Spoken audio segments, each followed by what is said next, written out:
Talks on Psychoanalysis shares topics published in the IPA Society journals and Congress debates worldwide, brought to you in the voices of the original authors. We hope this window will allow you to experience the depth and breadth of psychoanalytic thought around the world. This podcast has been created by Gaetano Pellegrini and edited by Gaetano Pellegrini and Andy Cohen. Introduction read by Andy Cohen. In today's episode, Julia Kristeva will comment on Ilse and Robert Baron's report, presented at the 42nd Congress of French-Speaking Psychoanalysis in 1982, with the title Antinomies in the Concept of Perversion and Paradoxes in its Application to Psychoanalytic Theory and Practice. A new short version will be published in one of the next issues of the Revue Française du Psychanalyse, for which she has written the introduction. Indeed, she found this report to be provocative, heavy-handed, and of obvious interest in our contemporary times of pandemic and lockdown. Madame Julia Kristeva is a prolific author, training analyst at the Psychoanalytic Society of Paris, and emeritus professor at the University of Paris 7. Among her many books, we will only mention a few: Black Sun, a trilogy, Female Genius Hannah Arendt, Melanie Klein and Colette, Powers of Horror, Tales of Love, New Maladies of the Soul, Hatred and Forgiveness, and her last book, Dostoevsky, came out in 2019. This text is read and translated by Monica Delanson.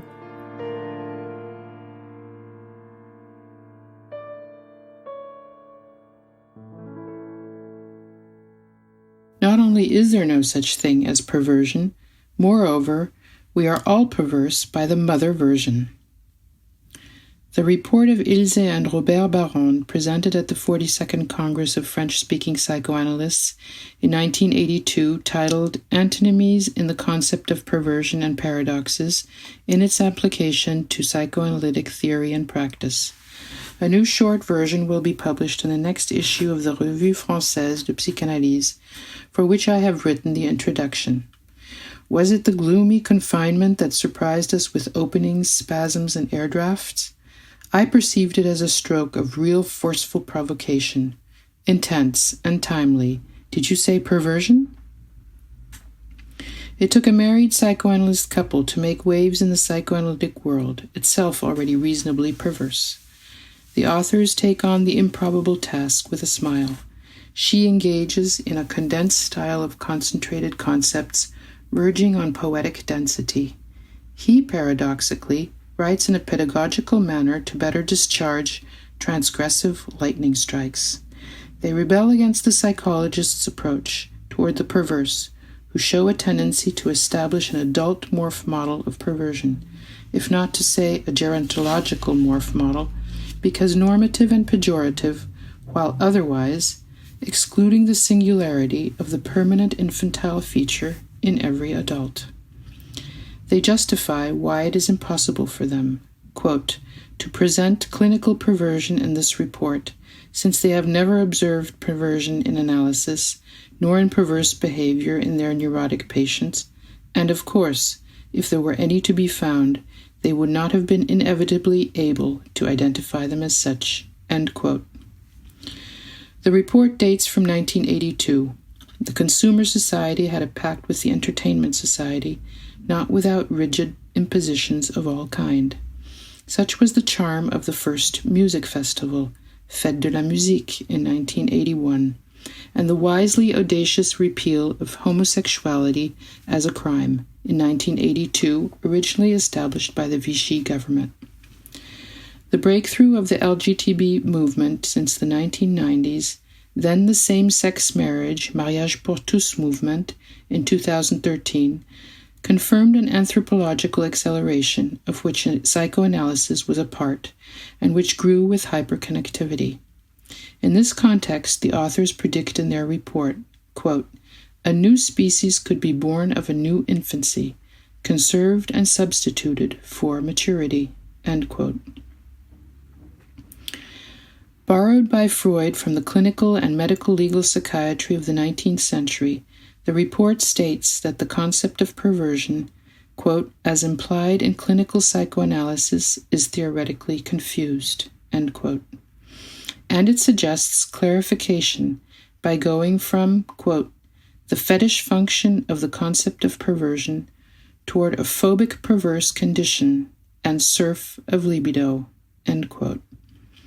An ambitious undertaking that endeavors to explore the Freudian heritage in this field, in which Ilse and Robert Barrand discover and appreciate its uncertain and hesitating nature. However, they also take advantage for borrowing material, foremost from ethology, ethnology, and of course anthropology, but also philosophy and political theory. The report sifts through many positions of modern psychoanalysis, engaged, passionate, which the paradoxes of the term and the report's intention toward deconstruction impose. The report casts a wide net of demanding knowledge and complex clinical experiences by letting us hear, in the two individual presentations, the individual voice of each author, as well as the complicity of their theoretical subversive theories. In my commentary, on the other hand, I cited extracts from the report itself. First, the perverse character of our psyche is assumed nolens volens to be coexistential with the human condition, not only because, quote, born incomplete, but forced to remain so by the nature of neoteny, a denaturation of which culture sublimation is its expression before becoming its promoter. End quote. The report will keep the term perversion in capital letters or in quotation marks, and thereby ignore the distinction between perversity and perversion. The report will first try to distinguish methodological contradictions in the psychoanalyst's mind, metapsychological, dynamic, topologic, and economic relations, and ontopsychogenetic, which condition and include the previous. Patient elaboration was supposed to show the psychopathological insignificance of the concept of perversion, quote, shows even more its cultural utility, and to tell the truth, hardly hidden by its paradoxes. Rather, it is the conservation of moral and social values, a constructed safeguard in service of norm. But this function in collective life, other than a duplication of the role otherwise essential to safeguarding the individual himself, end quote. The three essays of 1905, serving as a frame theory in which neurosis is analyzed as the negative of perversion, is adopted by the authors as its princeps position applied to Freud's fetishism in 1927. By contrast, the report considers this shift petrified, fetishized, at the expense of metapsychological foundation of the concept of perversion in its entirety. The death drive, as non-transgressive, and the rediscovery of the split, Spaltung, in 1938, would have led Freud to a negation of himself. The authors will therefore privilege the economic point of view so as to prefer a Freud, quote, more captivated by the truths of inner life, rather than by successive axiomatics, end quote. And they discover in Conference 32, Introduction to Psychic Life of 1920, the apology of the purified ego pleasure, which is inaugural below the pleasure principle. The below may be even more enigmatic than beyond, and then death itself. Ilse and Robert Barrand display their research beginning with the Hungarian school, most particularly Ferenczi and Balint, privileging a fundamental drive, thalassal, and pre-primordial fantasy, aphemixis, predetermining all manifestations of drives. They discuss this perspective across numerous works: Pache, Dyatkin, Lebovici, Favreau, de Musan, Joyce McDougall, Grunberger, David, but also Pierre Fedida or Meltzer, Glover, Greenacre, among others, who illustrate the perverse genius of human sexuality. This train of thought should by all logic take the authors to the hypothesis of neoteny, neos meaning young, prolongatio, meaning prolong, by Louis Bolk, who they claim is in convergence with much of Freud's wording. Moreover, they resort to Karl Lorenz, according to whom infant desire exceeds the immediate purpose and functions as an almost theoretic interest, validating hereby the ethological Freudian appetite for excitement, Reizhunger in German. In the 3 essays on the theory of sexuality of 1905, Freud uses the word Reizhunger, translated by craving for stimulations or hunger for stimuli or appetite for excitement in the report. But in 1915, Freud minimizes the significance. Indeed, with formulations on the 2 principles of mental functioning in 1911 and the dialectic of investment, Besetzung, and repression, Verdrängung, he had introduced a psychic revolution on the subject, which does not abandon immediate pleasure unless a gain principle is engaged later on, cause for a strong endopsychic impression. The thought and language processes find their sources in this psychic realm, new objects for the appetite for excitement, which from the very beginning in speaking beings are endopsychically an appetite for investment, adding cultural restraint and initial refusal of sexual pleasure. I was able to name this interlacing of language with the real, drives and the endopsychic, the flesh of words. Since sexuality is invested from the very beginning of language and or transgenerational memory, it is denatured and sustained by women, ? The only female mammal who engages in sexual activity without being in heat, women have been able to express their moods with words, ventured Claude Lévi-Strauss in Reverie. In this microanalysis of subjectivation, the report only mentions the loss of the original object as a result of repressing the incestual and the persisting hunger for stimuli, which explains inconsistency in the choice of an object. On the other hand, by introducing the notion of auto-domestication, quote, the permanent transformation of the external constraint to an internal constraint, end quote, which would be the equivalent of animal domestication by man, but which a more exogenous reception by adopting instinctual schemes, end quote. The report subsumes and omits the complex processes of negativity and the thirdness, which address and articulate conceptual antinomies and paradoxes of perversion by Freud and in later research after him. So, it is the Freud of the 3 essays who Ilse and Robert Barrand use for constructing their thesis by rewriting the first sentence of this founding text by Freud as follows. Quote, we find the best interpretation of the popular term sexual instinct in the first biological event, that of birth, which is of crude realism, though does not exempt poetry. The human being is split from his original whole body, thrown out of his object, which originally he was himself, 1 in 2, 2 in 1, child and mother, who then ever since striving to reunite through love. End quote. This is the basis the report uses to renew the understanding of the ontogenesis of libido and contribute to extracting it from its numerous impasses linked to adult morphism. Ilse Barrand develops the biopsychological scope, one of the 2 pillars of the report, the appetite for excitement, associated with the Neoteny evolution. The author specifies that the double beginning, Ansatz, of sexuality according to Freud resemble Bolkian theories and are further developed in Moses and Monotheism in 1939 with a theory of ego vestiges inherited from the id.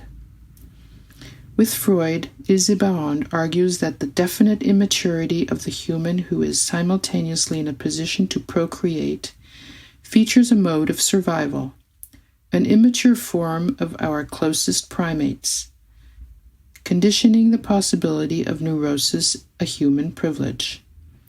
Moreover, there is the youthfulness expressed in play, exploration, and flexibility, founded on an epigenetic latitude lasting throughout existence. Could this fetal potentiality, and particularly the embryonic component persistent in cerebral regions providing specific areas for memory, and the composition of existential internal and external stimuli, be neurological proof for the psychic revolution of matter, a concept dear to Freud? The reporters are not there yet. In view of these ontopsychogenetic detours, the psychoanalytic theories that are being deconstructed turn out to be compensations, substitutes, and in this sense necessarily perverted from the object of delight determined by our prematurity and our neoteny. That is to say, the incestuous goal to return to the mother who turns out to be the only non-perverse object.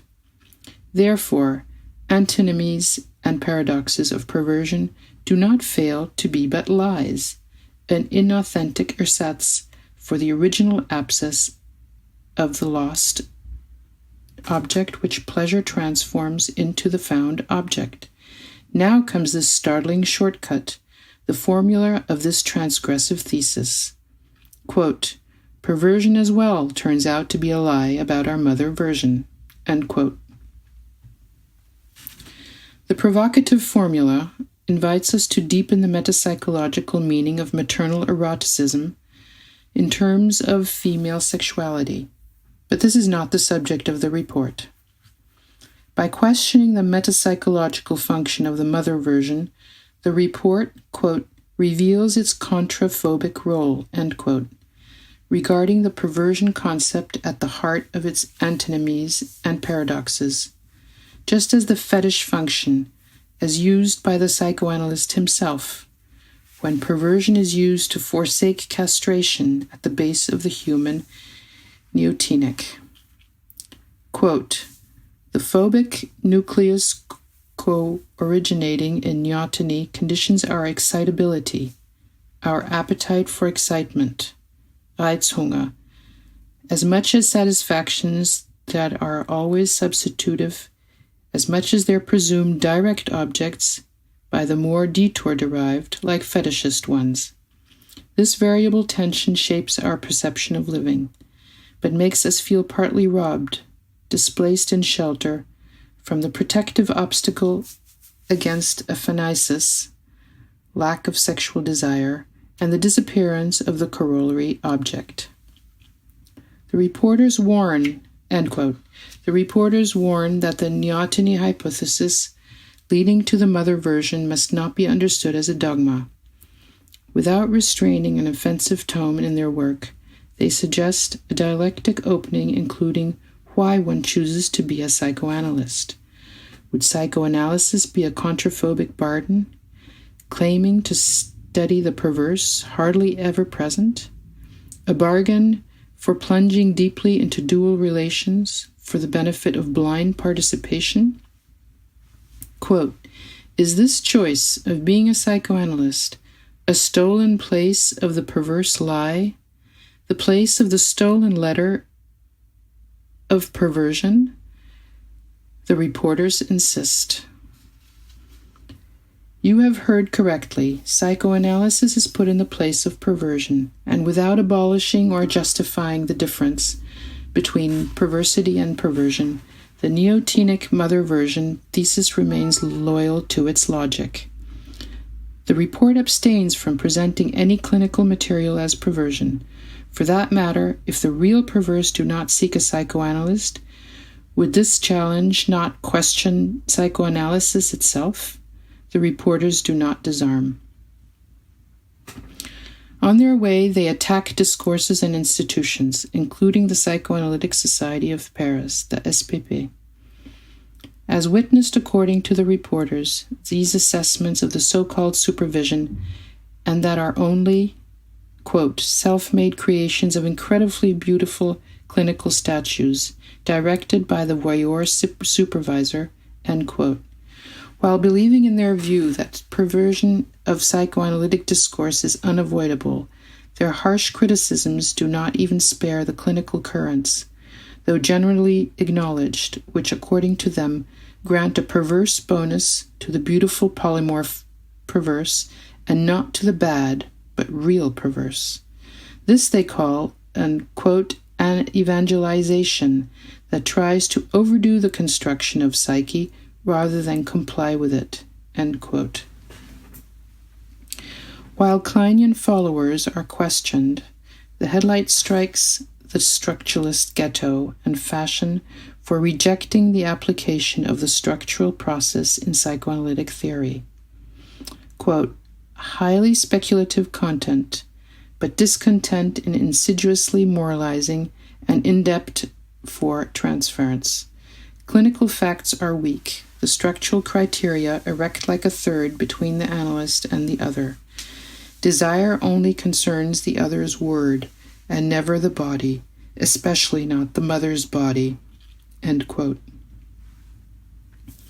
In the end, if it is true that all knowledge of psychic life, proceeding by objectivation and abstraction, participates in perversion itself, according to the authors, this is after Fedida, then psychoanalytic structuralism, and especially the concept of perverse structure, are both extreme illustrations.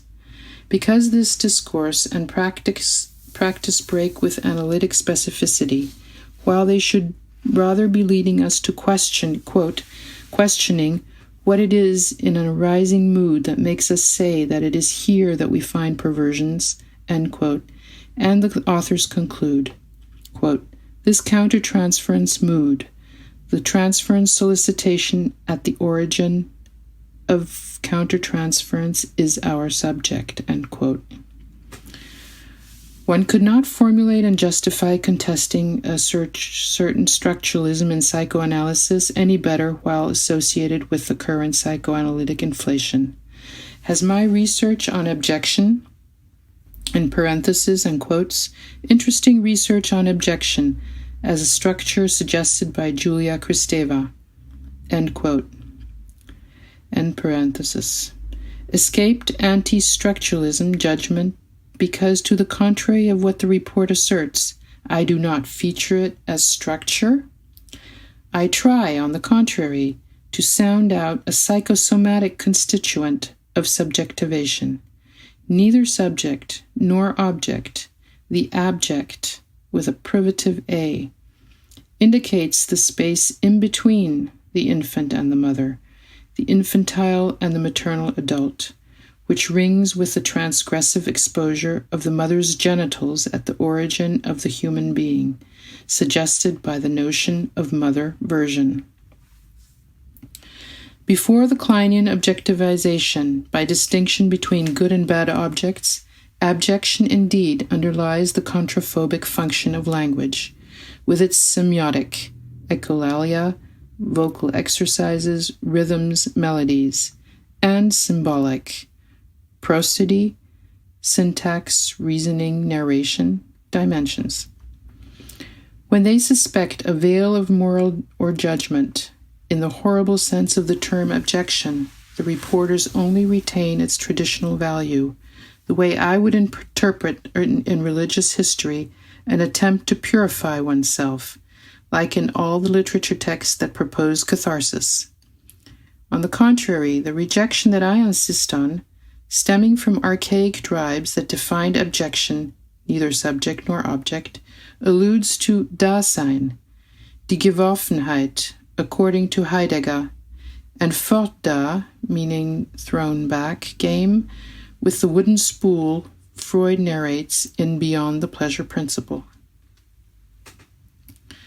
This negativity, according to Hegel or Freud, is all along a part of the vital human subjectivation process and includes incestuality with the mother or the father, Freud develops the indeed contraphobic violence of pleasure in negation in 1925 with its double face, rejecting drive, Ausstoßung, and in linguistic wording, Verwerfung and Verneinung, inscribing the psychosomatic feature of the speaking human being in a third dimension. This pertains, or not, to the paternal function.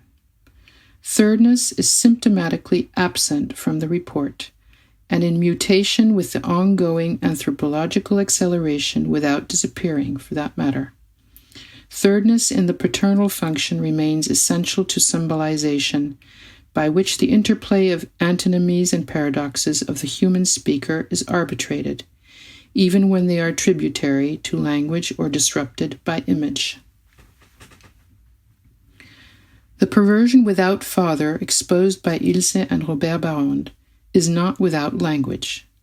By acknowledging the legislative function of the language, the authors remind us that the psychoanalyst often hears and makes heard, often by his or her silence, the talkativeness or seductive mutism and or the submissiveness of the analysand. The only clinical example they bring to show what the authors call duplicity of language. So, as one patient states, quote, "Never having masturbated, when I did it, I did not know that that was what it was called, and when I found out, I did not do it anymore." End quote. It is likely that when the little girl masturbated, she or her unconscious knew that she was engaged in something without a name, or else that in a disturbed way it was inaccessible or reprehensive, and therefore more exciting by the exclusion. Even in the infant, the speaking being that does not speak yet, language says, "Seek pleasure." Right from the beginning, humans projected their eroticism through denial or judgment onto a neo-reality, that of language, whereby forbidden jouissance is protected and through this perverse fact, therefore awaited to be embraced and shared. So the little girl who did not know what it was called chose the talking cure to come and deposit the masturbation act in words spoken to the analyst. In the end, she accomplished an authorized seduction in transference, impressive language duplicity. The concern to render authenticity to the theoretical corpus that the necrophile perversion is threatening to create panic to the point of falling apart into incoherence, and also the desire to update this theoretical corpus through our word, though clinical work teaches us that the right timing is never granted. These scrupulous developments induce the reporters to apology for the analytic word by saying it only intervenes in transferential intensity. Quote, "It is the only place where the word of the analyst can find adequacy in the most fruitful moments of the process. This results more than from the succession of spoken intervention, from silences and the shared non-spoken, in a field of secret understanding, from the implicit and the latent that animate in rare opportunities the explicit word." End quote. Ilse Barrand had developed elsewhere this duplicity in language in 1974 by privileging kinetic and quantitative aspects as a contrast to submission to normality within the imperialism of language. She hears it in the analyst's receptivity to the effects of voice, a result of the spoken language in analysis that is not concerned with an intention of dialogue and able to evolve the analyst via free-floating attention into a musical lover of spoken prose. Or else his analytic listening, sucked up by a striking breakthrough into the underlying materiality of the coalescing signifier benchmark, detects with a patient whose analysis is not taking place in a mother tongue language that the treatment in a badly assimilated language can bring about an uncommon stimulation for being capable of seizing all the nuances. Remembering that since the letter Why War?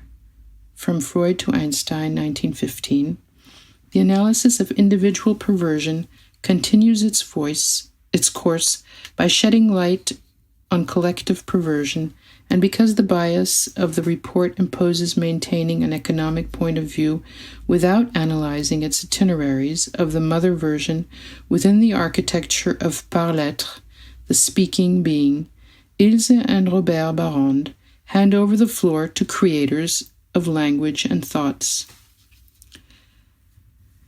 George Bataille is an unexpected example of their transgressive thesis, who celebrated luxury with its desire for excitation as the accursed share, which the social body abjects and sanctifies. And Hannah Arendt denounced totalitarian perversion of social ties as an ideology hailed as never failing and introductive of, quote, the banality of evil that emancipates thinking the experience of reality, and that knows neither birth nor death, end quote.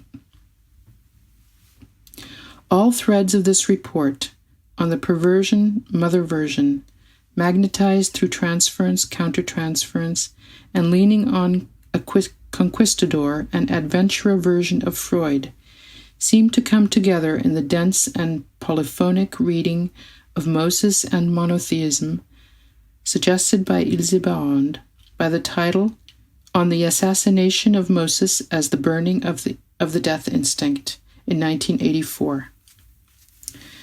The psychoanalyst restitutes the Oedipal duplicity of Freud himself, with Moses as the assassinated father at the same time recreated and immortalized beyond the denial of Jewish origin, visible by his Egyptian Moses.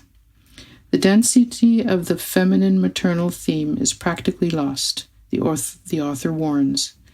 While in 1914 Freud was captive of the Moses of Michelangelo, clutching the tablets of law, a second Freud, the one of 1938, appears to the author.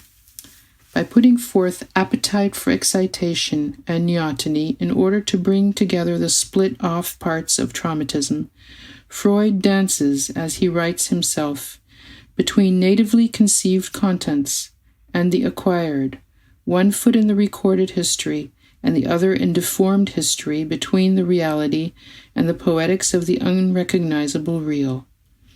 The death drive overcome, he conveys the memory of a nature, proscience, or human nurture, continually constructing reconciliation, Versöhnung, with Sohn, son, with origins. We hear by affiliation.